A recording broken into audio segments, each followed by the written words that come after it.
Let's jump right into one of the biggest questions we can ask. What are you? I mean, really. It sounds like a simple question, right? But the closer you look, the stranger and more wonderful the answer gets. Today, we're going to tackle this head-on, looking through two totally different lenses, modern physics and ancient Buddhist philosophy. And you'll be amazed at how they point to a very similar, mind-bending truth about the self. So, here's our game plan. We'll start with the ghost in your body, this idea that your physical self isn't as solid as you think. Then we'll explore what you are, a dynamic pattern. From there, we're going to build a bridge from atoms to consciousness and look at the mind as a flame. That'll lead us to the tricky concept of rebirth without a self, and finally, we'll pull it all together and see how, in the end, the music just plays on. All right, first up, the ghost in your body. This section is all about poking holes in that gut feeling we all have. You know, the feeling that we're a solid, continuous thing that just keeps on going. Turns out, it might just be an illusion. I want to kick things off with a pretty wild question from the physicist Richard Feynman. He asked, when was the last time you died? Now, that sounds nuts, but from a purely physical standpoint, it's a serious question. See, the atoms that make you are constantly being swapped out. In fact, most of the atoms in your body right now weren't there a year ago. So is the person you were last year just a ghost? And the scale of this is, well, it's just staggering. You are made of roughly 7 octillion atoms. That's a 7 with 27 zeros after it. And these atoms aren't sticking around for the long haul. They're more like freelance workers, constantly clocking in and out of this big, complex project that we call you. And here's where it gets really mind-bending. The atoms inside your brain, the very things that are processing this right now, they're not permanent fixtures. Feynman had this brilliant, kind of funny way of putting it. They're made from the food you ate. So quite literally, your thoughts are being powered by last week's potatoes. And yet, you remember your childhood. So if you're not the atoms, then what in the world are you? And that question right there leads us perfectly into our next section. If you aren't a particular collection of stuff, then what are you? Well, physics has a way cooler answer for us. You're not a thing, you're a pattern. You really have to shift your thinking here. We tend to think of ourselves as a static container, a bag of skin holding a bunch of atoms, but that's not it at all. The reality is so much more alive, more dynamic. You are the pattern, the dance that all those atoms are doing. It's not the individual dancers that define the performance, it's the choreography. Feynman's analogy of an ocean wave just makes this so clear. Think about it. When you see a wave rolling across the sea, you're not actually watching the same blob of water travel for miles. Nope, the water molecules are mostly just moving up and down in place. What's actually traveling across the ocean is the shape, the form, the pattern.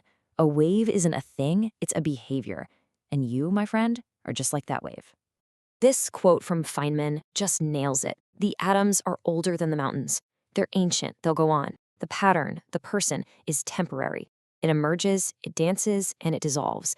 It's such a beautiful and humbling way to see ourselves. Okay, so we've got the physical side down. You're a pattern, a dance, but that brings us to a huge turning point.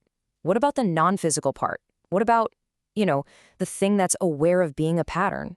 What about the mind? And here's the absolute core of the mystery, isn't it? If your brain is just a constant stream of last week's potatoes, then what is this I that remembers things from years ago? What is this consistent feeling of being a self that experiences the world? Physics is great at describing the hardware, but what about the software? And to get a handle on that, we need to turn to Buddhism. So let's explore the Buddhist perspective on consciousness. And what's amazing is you'll see a really familiar idea here. Just like physics sees the body as a dynamic pattern, Buddhism sees the mind not as a solid thing, but as a dynamic process, kind of like a flame. In Buddhist teachings, consciousness, or vijnana, is not some kind of permanent soul or a little you sitting inside your head. It's defined as a conditioned mental phenomenon. And the key word there is phenomenon. It's an event. It's something that happens, that arises because of certain causes and conditions, and then it stops. It's a verb, not a noun. Now, it's super important we don't mix this up with the law of conservation of energy in physics. Physics says energy can't be destroyed, it just changes form. Buddhism is talking about something totally different, a mental event. This consciousness doesn't get transformed into something else, it just appears when the conditions are right and vanishes when they're not. They're describing two completely different domains. The classic analogy they use is a fire. For a fire to burn, it needs conditions, right? Fuel, oxygen, and heat. Take away the fuel, and the fire goes out. But where did it go? Did it go north, south? Of course not. The question makes no sense. The fire didn't go anywhere. It just stopped existing because its conditions were gone. And in this view, consciousness works exactly the same way. Okay, so if consciousness is just this flickering flame that goes out, and the body is just a temporary pattern, then how in the world could there be any kind of continuity from one life to the next, like in the idea of rebirth? It seems like a contradiction, right? Well, the engine that drives this continuity is called karma. We often translate it as karma, but it's best to think of it not as some cosmic reward and punishment system, but more like a law of nature. It's the causal force, the momentum, that's generated by every single one of our intentional actions. This momentum conditions the stream of consciousness moment by moment. Buddhist philosophy gets incredibly specific about how this works. The very last moment of consciousness in one life, the bodhicitta, it just ceases.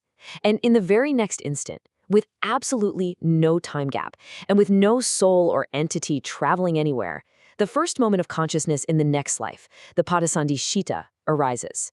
It's all conditioned by the karma that came before. It's a seamless, causal handoff.